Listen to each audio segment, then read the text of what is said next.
거룩한 선교의 꿈이라는 말씀의 제목을 가지고 말씀을 함께 나누고 싶습니다. 말씀을 위해서 마스크를 잠깐 벗도록 합니다.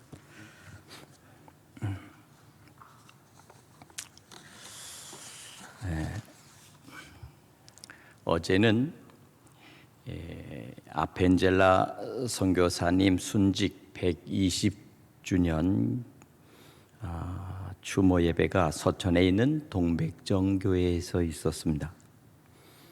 한국 감리교를 시작했던 아펜젤라 선교사님께서 이 땅에 오셔서 젊은 나이에 이 땅에 오셔서 10여 년 정도의 선교사로서 일을 하다가 서해 서천 앞바다에서 순직을 하셨습니다.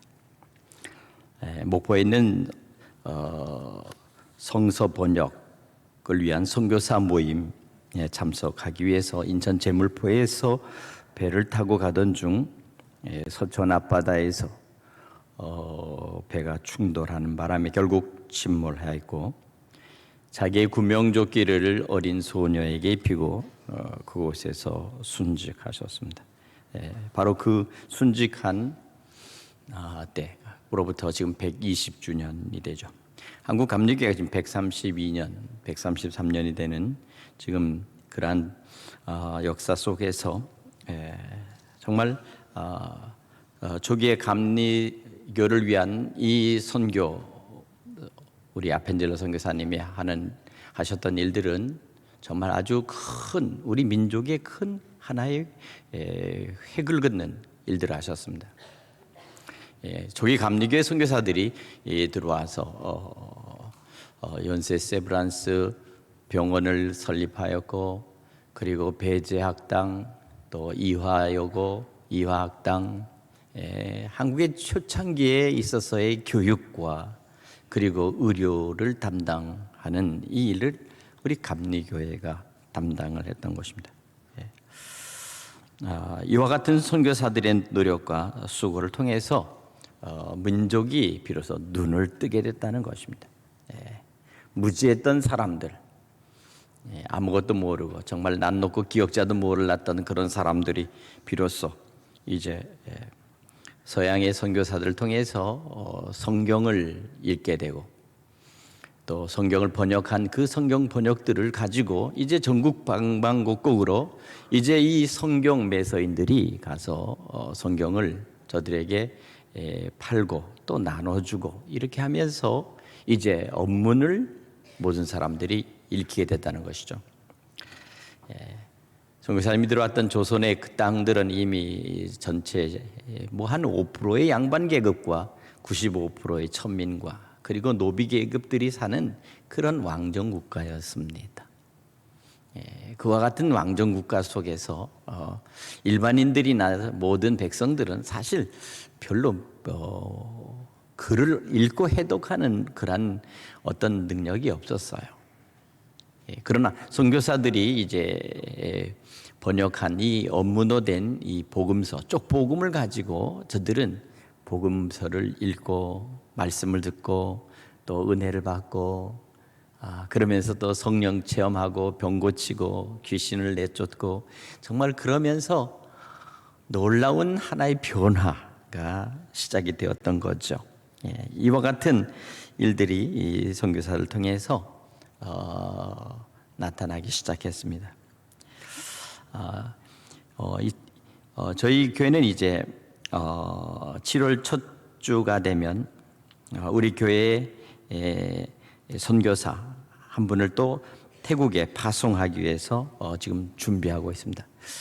7월 첫째 주에 이제 선교사를 이희섭 우리 목사님을 선교사로 태국에 파송하려고 준비하고 있는데, 이희섭 목사님 다 아시죠? 혹시 모르시는 분 손 좀 들어보세요. 이희섭 선교사 지금 어디 있습니까? 저 위에 있습니까? 거기 위에 있습니까? 자리에? 없어요? 없나 봐요. 갔나 봐요. 여기 찬양하는 우리 그 찬양 인도자가 바로 이희섭 선교사입니다. 오랫동안 본인은 선교사의 꿈을 꾸고 준비를 했습니다. 왔군요. 나오세요. 나오세요. 잘생긴 우리 이사 전도사입니다. 아버님이 목사님이시고 형도 목사고 또 본인도 또 이번에 선교사 목사 안수를 받았습니다. 노래를 잘합니다. 근데 고집이 보통 생기 아닙니다.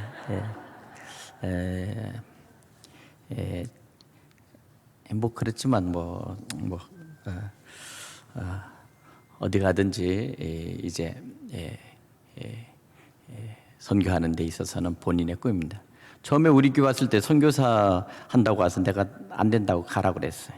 그래가지고 2달 동안 우리 교회에 오질 못했습니다. 어느 날 본인 선교사 안 하고 그냥 수련목 하겠습니다 해가지고 받아들였는데, 이게 수련목 하면서 가만히 보니까 국내 목회용이 아닙니다. 이게 해외 목회용입니다. 잘 보십시오. 이마에 해외라고 써 있습니다. 그래서 이제 7월 첫째 주에 중청년의 감독님이 오셔서 이제 선교사 파송장을 줍니다.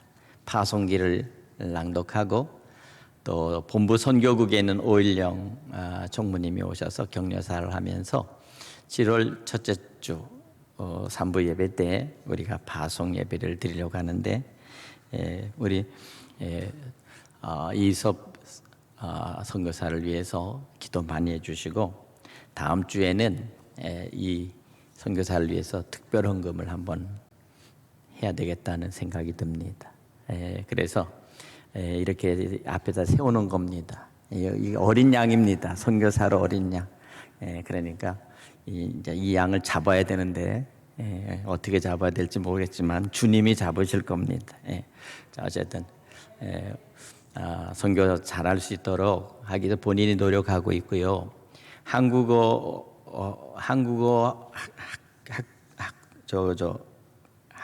말이 잘 안 나온다. 한국어 강사 자격, 참 어렵네. 한국어 강사 자격을 다 땄습니다. 태국에 가서 이제 한국어를 가르치면서 선교사를 하면서 태국말을 배워야 되는데, 태국말이 상당히 어렵다고 그래요. 이섭 선교사, 태국말로 안녕하십니까 뭐라 그래요?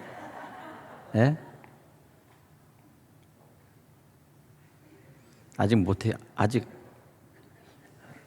어쨌든 갑자기 불러내니까 쑥스러워서 지금 못하는 것 같은데 어쨌든 그렇게 해서 태국 안에 있는 모슬렘 사람들을 선교하기 위해서 지금 준비하고 있습니다. 생각지 않게 태국에는 불교 국가인데도 모슬렘들이 많이 살기 때문에 그들을 위해서 선교하려고 그렇게 지금 준비하고 있습니다. 우리 다 같이 한번 격려 박수하고 들어보겠습니다.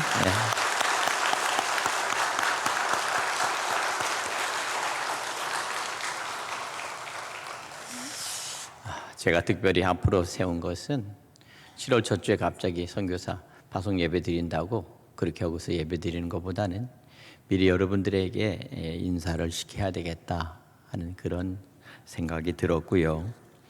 어쨌든 저희 교회에서 지금 7년째 수련 목회를 하면서 안수받고 이제 비로소 태국으로 가는 것입니다. 7년 동안 정말 새벽 운행도 하고 교회 학교, 청년회 또 하여튼 두루두루 애를 썼습니다. 그래서 좀 격려도 해주고 싶고, 또 한 가지는 태국에 갈 수 있도록 우리가 최소의 준비는 해줘야 됩니다. 그래서 어렵지만 그 일을 위해서 우리 성도님들에게 부탁하고 싶은 마음이 있어서 불러낸 것입니다. 지금부터 130년 전에 이 땅은 사실 은둔의 땅이요 은둔의 나라였습니다. 서양 사람들은 전혀 이 코리아라는 이 대한민국이라는 나라를 알지 못했죠. 조선이라는 나라를 알지 못했습니다. 당시에 유럽을 중심으로 한 세계 나라들은 이 식민지 정탈을 위해서 혈안이 돼 있었습니다. 유럽에 있어서의 이 세계 열강들은 각 지역을 가지고 이제 식민지 쟁탈을 하는 과정 속에서 마지막 최후로 남은 나라, 남은 땅이 바로 조선이었습니다. 예.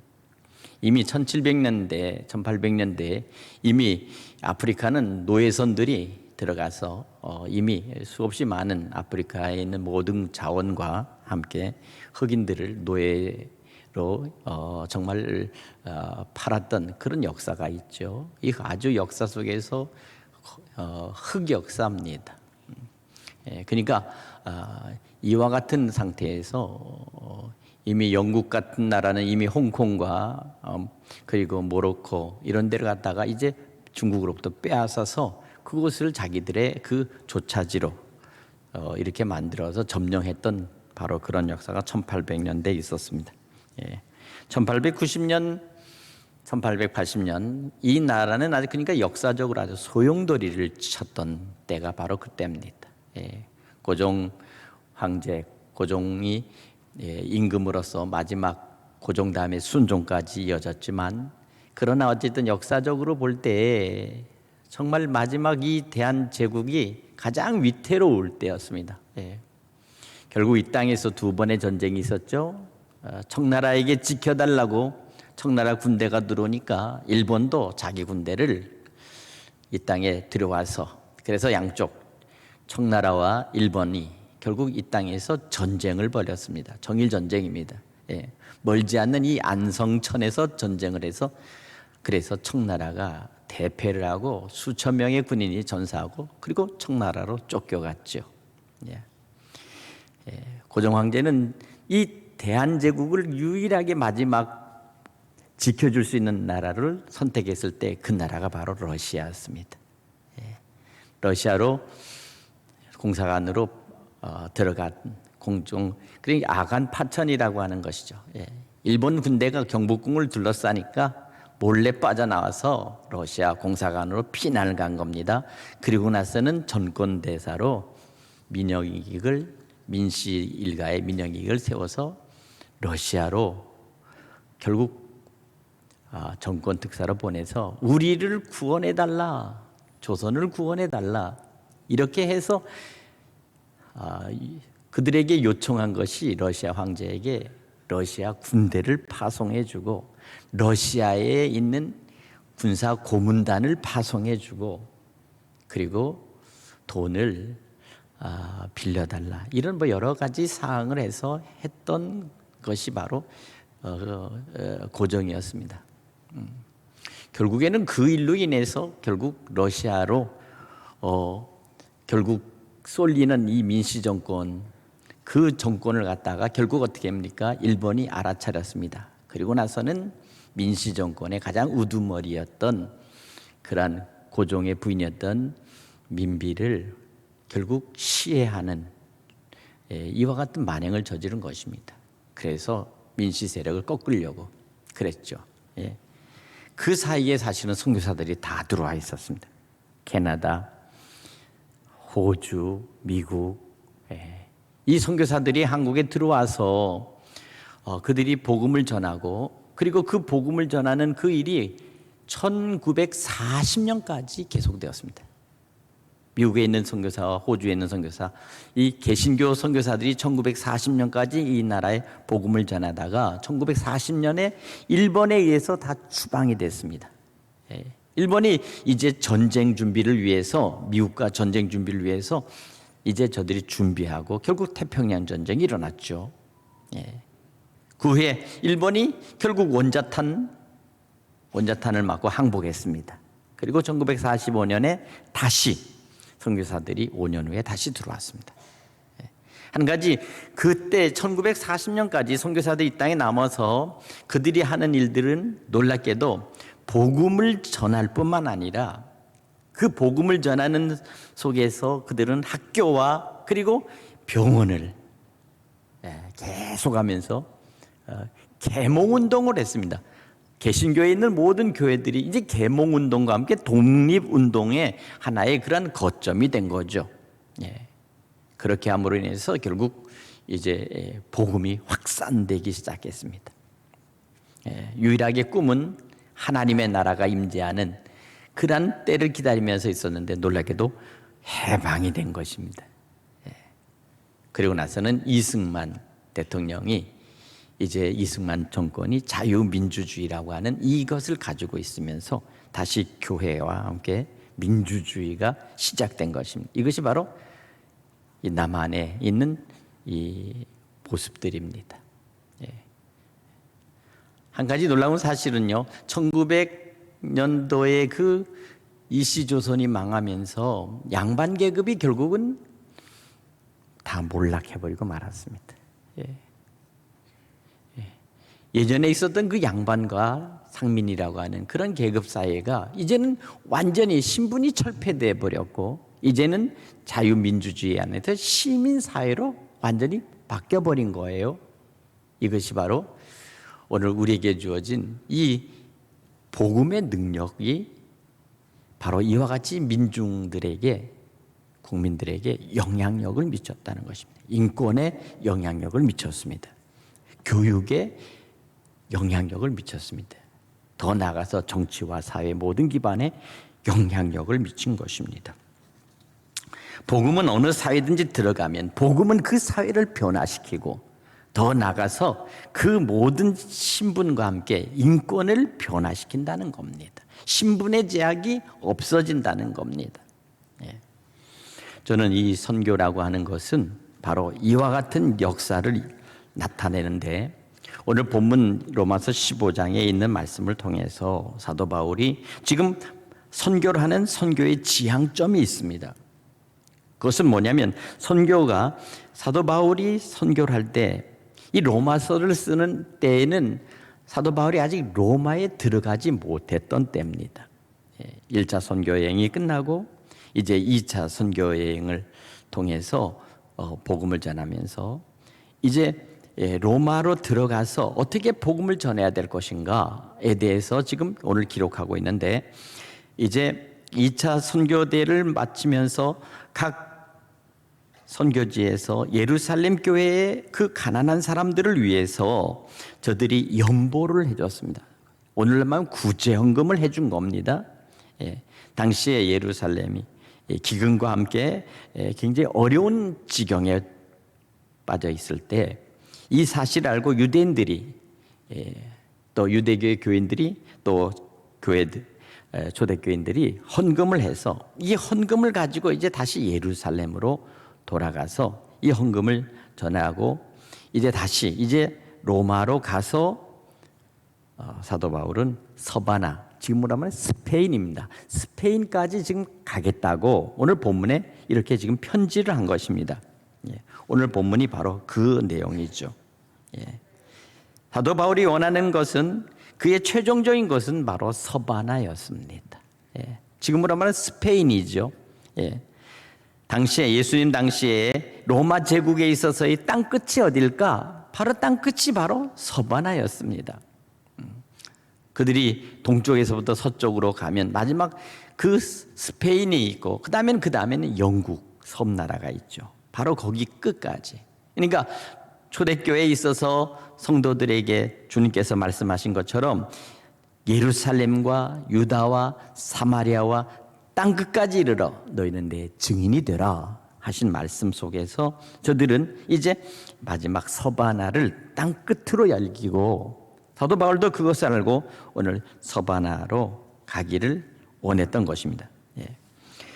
그러나 한 가지 분명한 것은, 여기 보면 사도 바울이 원하는 이 모든 이방인들을 위한 선교가 지금 사도 바울이 꿈꾸고 목표하는 것이었습니다.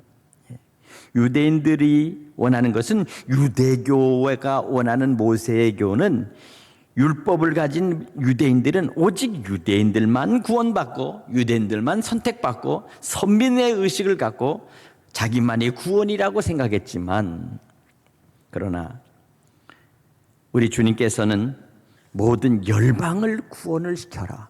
열방.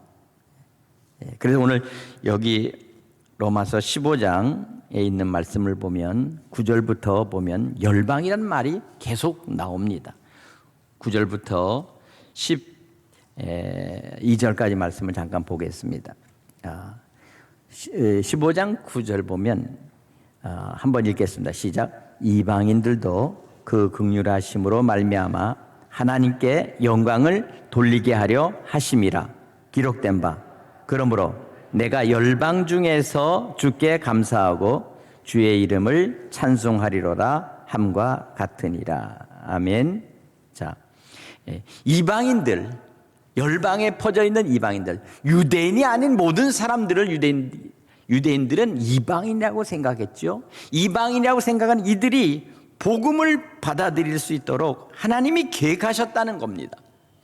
다시 말하면 이방인들이 하나님께 예배드리고 찬송하고 예배하고, 그리고 이방인들이 그리스도의 품으로 돌아올 수 있도록 하나님께서 계획하셨다는 것이에요. 오늘 이것이 9절에 있습니다. 그래서 10절에 보니까 이렇게 말합니다. 10절. 또 이르되 열방들아 주의 백성과 함께 즐거워하라 하였으며. 오늘 이 말씀은 바로 시편에 있는 말씀이죠. 그러니까 다윗 또한 열방들이, 모든 나라들이 주의 백성과 함께 즐거워할 수 있도록 그렇게 복음이 이제 편만하게 돼야 된다는 것입니다. 11절에 보면 또 모든 열방들아 주를 찬양하며 모든 백성들아 그를 찬송하라 하였으며, 12절에 보면 이사야가 이르되 이새의 뿌리 곧 열방을 다스리기 위하여 일어나시는 이가 있으리니 열방이 그에게 소망을 두리라 하였느니라. 그렇습니다. 이사야서에도 보면 바로 이와 같이 바로 열방을 다스리기 위하여 일어나시는 바로 그분, 예수님, 예수 그리스도, 그분이 이제 나타나면 결국 열방이 주께 돌아온다. 여기서 주라는 것은 하나님께로, 아버지께로 돌아오게 하신다 하는 것입니다.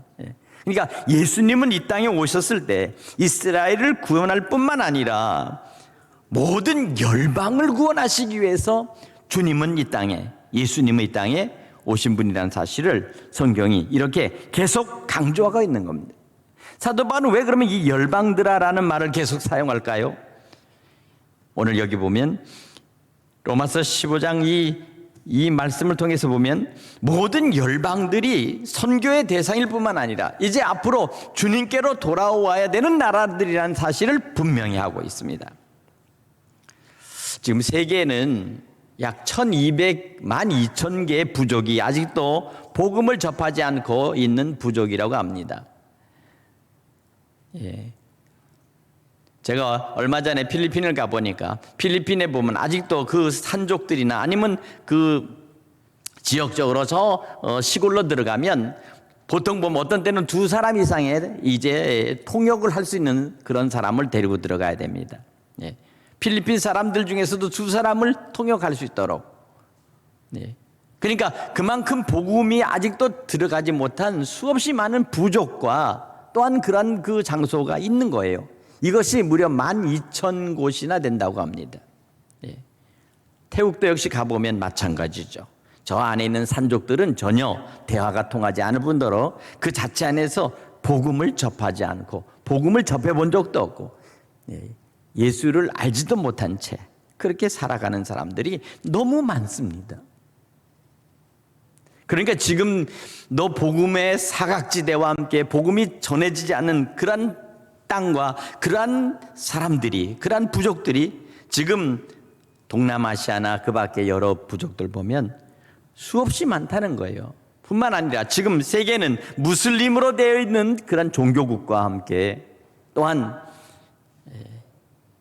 예수님을 배격하고 이렇게 하는 그러한 어떤 공산주의, 사회주의가 있습니다. 그 밖에도 또한 국가 종교로 자기들이 가지고 있는 불교 국가들이 있습니다. 그러니까 많은 나라들이 아직도 주님께로 돌아오지 않고 여전히 복음이 필요한 지역이 너무 많다는 겁니다. 그러니 우리가 선교사를 우리가 파송하고 그 일을 위해서 우리가 감당해야 될 앞으로의 그 일들이 앞으로 무궁무진한 거죠. 앞으로도 선교사는 계속해서 파송되어지고 그리고 복음을 전할 수 있도록 우리가 힘써야 될 줄로 믿습니다. 한 가지 오늘 본문을 통해서 우리에게 주시는 말씀은 바로 그것입니다. 오늘 여기 보면 29절에 내가 너희에게 나갈 때 그리스도의 충만한 복을 가지고 갈 줄을 아노라. 15장 29절의 말씀입니다.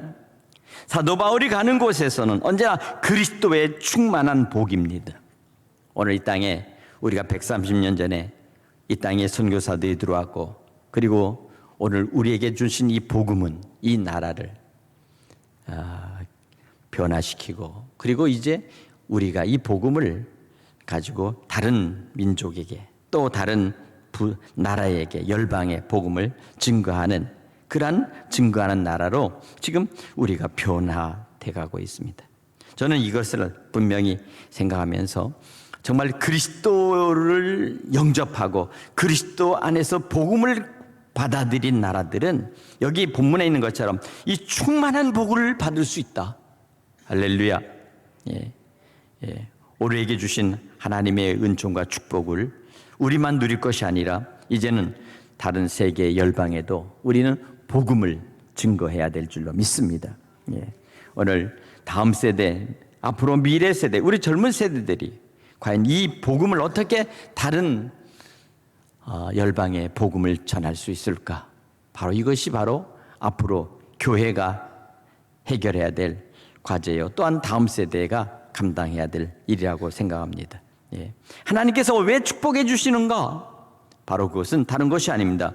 사도 바울이 말씀한 것처럼 바로 복음을 들고 들어가는 그 한 사람을 통해서 그 사회가, 그 민족이 변화되고, 그리고 그 공동체가 바뀌어져서 바로 그곳에 하나님의 충만한 그리스도의 충만한 복이 바로 그들에게 임한다는 사실. 이 복을 통해서 변화되고 새로워지고, 또한 그들의 자손들이 하나님의 은총 가운데 복을 받는 역사가 나타나는 것이죠. 우리 또한 이 일을 위해서 우리가 힘쓰고 애써야 될 줄로 믿습니다. 사도 바울은 정말 마지막에 서바나로 가지 못한 채 3차 전도 여행 속에서 로마로 들어가서 결국 로마에 들어가서 결국 AD 60년경에 결국 목뱀을 당해서 순교를 했습니다. 바울과 베드로는 로마에서 결국에는 순교를 당했죠. 네로의 그 핍박과 그리고 마지막에 그들의 그 탄압하에서 결국 복음을 증거하다가 로마에서 결국 거룩한 순교를 했다는 사실입니다. 오늘 복음을 가지고 들어간 자는 때로는 순교의 제물로서, 희생의 제물로서, 정말 마치 하나님의 어린 양의 제물로서 바로 그곳에 가는 것입니다. 그들이 수고하고 주님의 복음을 증거하고 애쓰고, 그래서 단 한 사람이라도 그 속에서 예수 안에서 복음으로 변화된 그 세 사람이 주님의 제자가 생기면 바로 그 제자를 통해서 놀라운 역사, 놀라운 변화가 있다는 사실입니다. 베트남에 우리 교회에서 후원하는 이완식 선교사가 그 베트남 그 북부에 있는 그 몽족들에게 가서 그들을 데려다가 그 몽족에 있는 한 청년이 제자 훈련을 통해서 회심하고, 그리고 그 청년이 변화되고 복음을 받아들이고, 그렇게 해서 이 사람이 헌신하고 주님 앞에서 바로 세워졌을 때 이 청년을 통해서 지금 몽족에 있는 교회가 55개의 교회가 세워졌다는 사실을 아십니까? 교회만 55개입니다. 선교사가 애쓰고 수고해서 복음을 전했지만 그 복음을 받아들인 그들이 나아가서 그 몽족 청년들을 모아다가, 그래서 그 복음 안에서 그들이 교육을 받고, 그리고 그들이 나가서 교회를 세우고, 그렇게 해서 지금 이와 같은 역사가 지금 이루어지고 있다는 사실은 오늘 우리가 한 사람의 중요성입니다. 하나님께서 사도 바울을 택하여 그를 하나님의 쓰시는 종으로 삼았듯이 우리가 단 한 사람, 그 어떤 한 사람이 어느 그곳에 하나님 원하시고 주님이 바라시는 그곳에 선교사로 가서 그곳에 있을 그가 그 지역 한 영혼 한 사람을 변화시키면 바로 그곳에서부터 하나님의 역사가 나타나고 복음의 역사가 나타난다는 사실을 여러분 믿으시기 바랍니다. 네. 오늘 우리는 이와 같은 일을 하기 위해서 우리는 교회가 마땅히 해야 될 일이 뭘까? 바로 그것은 주님이 원하시는 주님의 나라를 확장하는 것입니다. 하나님의 나라를 확장하는 것입니다. 선교사 한 사람이 그곳에 갈 때 그곳에서부터 주님의 나라가, 주님의 교회가, 주님의 땅이 이제 확장되어지고 넓혀지는 거죠. 예. 오늘 이 일을 우리가 할 때 때로는 힘들고 어려워도 우리는 이 일을 감당하는 교회. 그래서 현재 인도에 지금 선교 센터를 짓고 있는 이 와중에서도 또 우리가 태국으로 선교사를 파송할 수밖에 없는 지금 이 부득불한 이 일에 대해서 우리 성도님들은 힘들고 어렵지만 그러나 우리가 기쁘게 십시일반으로 동참해 주시면 분명히 태국의 선교도 놀라운 역사가 나타날 줄로 믿습니다. 이를 위해서 우리 함께 같이 기도하고 합심해서 협력해서 하나님의 거룩한 일, 거룩한 선교의 꿈을 이루시는 그러한 여러분 되시기를 간절히 축원합니다. 내가 가지 못한다 할지라도 내가 선교사를 위해서 기도하고 함께 같이 후원하면 마지막 주님 앞에 섰을 때 내가 아주 적은 정성, 적은 헌신이라도 결코 그 헌신을 주님께서는 헛되이 여기지 아니하시고 반드시 그 헌신과 함께 반드시 우리에게 복을 주실 것을 믿으시기 바랍니다. 이 믿음을 가지고 우리가 힘써 마지막까지 선교하는 그 일을 위해서 우리가 쓰임받는 하나님의 거룩한 일꾼들이 되시기를 주님의 이름으로 간절히 축원합니다. 기도하겠습니다. 하나님 아버지시여, 오늘 이 시대 가장